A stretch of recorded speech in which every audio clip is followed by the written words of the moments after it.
আসসালামু আলাইকুম, শুভ সকাল। সবাই কেমন আছেন? দেশ এবং দেশের বাইরে থেকে যে সকল ভাইয়েরা এই মুহূর্তে আমার ভিডিওটি দেখছেন, সবাইকে ধন্যবাদ। একটি জিনিস বলতে চাই, আজ দিনটা আজকে মঙ্গলবার 11 তারিখ। তো আজ এই দিনটা আসলে হঠাৎ দিনটা মনে হয় স্মরণীয় হয়ে থাকবে। আজকের দিনটা স্মরণীয় থাকবে ঢাকাবাসীর জন্য। আর যারা গ্রামে আছেন তো তো গ্রামে আছেন, বুঝতেই পারছেন আমি কি বলতে চাচ্ছি। আমি এখন রয়েছি তুরাগ নদীর তীরে। এটা হচ্ছে তুরাগ নদী। সেই তুরাগ নদীর তীরে রয়েছি আমি। এখানে যে নদীটা রয়েছে, আপনারা নদীটা কি দেখতে পারছেন কেউ? আমার মনে হচ্ছে নদী কেউ দেখতে পারছেন না, কারণ আমি নিজে এখান থেকে দেখতে পারছি না নদী। ওই যে কিছু ময়লা সেটা দেখা যাচ্ছে। আর যে কথাটা বলতে চাচ্ছি আমি, আজকে হঠাৎ করে গভীর রাত পর্যন্ত সব ঠিক ছিল। গভীর রাত্র এতটা কুয়াশা ছিল না, এতটা আঁধার ছিল না, ঘন বৃষ্টির মতো ছিল না। হঠাৎ ফজরের পরে, অর্থাৎ রাত্র সকাল ভোর বলবো আর কি, রাত্র না, ভোর 4টা সাড়ে 4টার পরে, পৌনে 5টার দিক থেকেই শুরু হয়েছে ঘন কুয়াশা। এবং এতটাই আঁধারজনক কুয়াশা, আপনারা না দেখলে বিশ্বাস যাবে না। আমি একটু দেখাচ্ছি, সামনে দেখেন কিছু দেখা যাচ্ছে না। এই রোডটা আমার এখান থেকে হচ্ছে, এটা 20 মিটার দূরত্ব আছি আমি এখান থেকে। 20 মিটার দূরত্ব, এই 20 মিটার দূরত্বে কিছু দেখা যাচ্ছে না। তো কি বলবো, এত সুন্দর যে জায়গাটি রয়েছে, তুরাগ নদীর তীরে আসছি। এখানে সুন্দর একটি জায়গা। আসলে গ্রাম্য যে পরিবেশটা, সেই পরিবেশটা রয়েছে। পাখির কিচিমিচি ডাক শব্দ রয়েছে।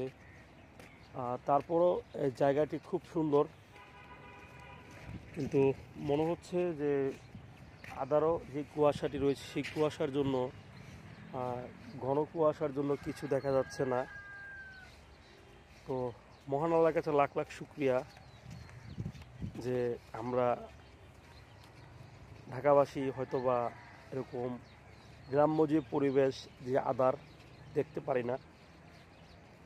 তো একটু গ্রাম সাইড, এটা বলতে আমাদের ঢাকা নদীর ওপারটা হচ্ছে ঢাকা মিরপুর, এপার হচ্ছে কাউন্দিয়া, অর্থাৎ সাভার ইউনিয়ন।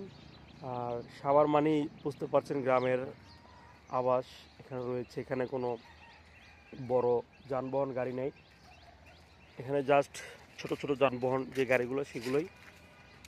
তো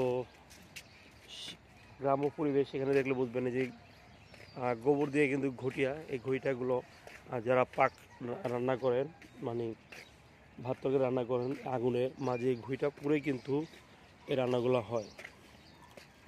তো যাই হোক, আমি আপনাদেরকে যেটা বলতে চেয়েছিলাম সেটা হচ্ছে, আজকে যে কুয়াশার যে ঘন আঁধার হয়ে গেছে, ঘন কুয়াশা হঠাৎ করে ভোর রাত্রে বলবো, ভোর রাত্রে বললে তো ভোর রাত্র এটা হয় না, সকালবেলা আর কি, ভোরে সম্ভবত 5টা পৌনে 5টার পর থেকে, রাত্রে আজানের পরও মোটামুটি স্বাভাবিক ছিল। আকাশ ক্লিয়ার ছিল, স্বাভাবিক ছিল।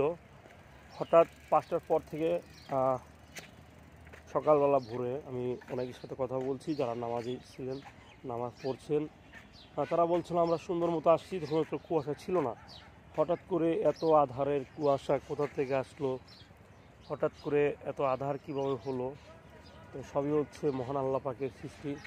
আল্লাহ পাক চাইলেই রাতারাতি পৃথিবী ধ্বংস করে দিতে পারে, সেকেন্ডের উপরে পৃথিবী উল্টিয়ে দিতে পারে। সবই মহান আল্লাহ পাকের সৃষ্টি। তো সব থেকে সুন্দর একটা বিষয় হচ্ছে এই যে ফুলটি রয়েছে, এত সুন্দর ফুল, এত সুন্দর এই ফুলের যে ঘ্রাণ, আসলে ভিডিওর মাধ্যমে তো ঘ্রাণগুলো আপনারা পাচ্ছেন না, খুব কাছাকাছি আছি তো আমি বুঝতেছি ঘ্রাণের কি সুবাসগুলো পাচ্ছি। খুবই সুন্দর এই জায়গাটিতে রয়েছি, আশা করি আপনাদের কাছে জায়গাটি ভালো লাগবে। আর ঘুরতে আসতে চাইলে অবশ্যই চলে আসবেন।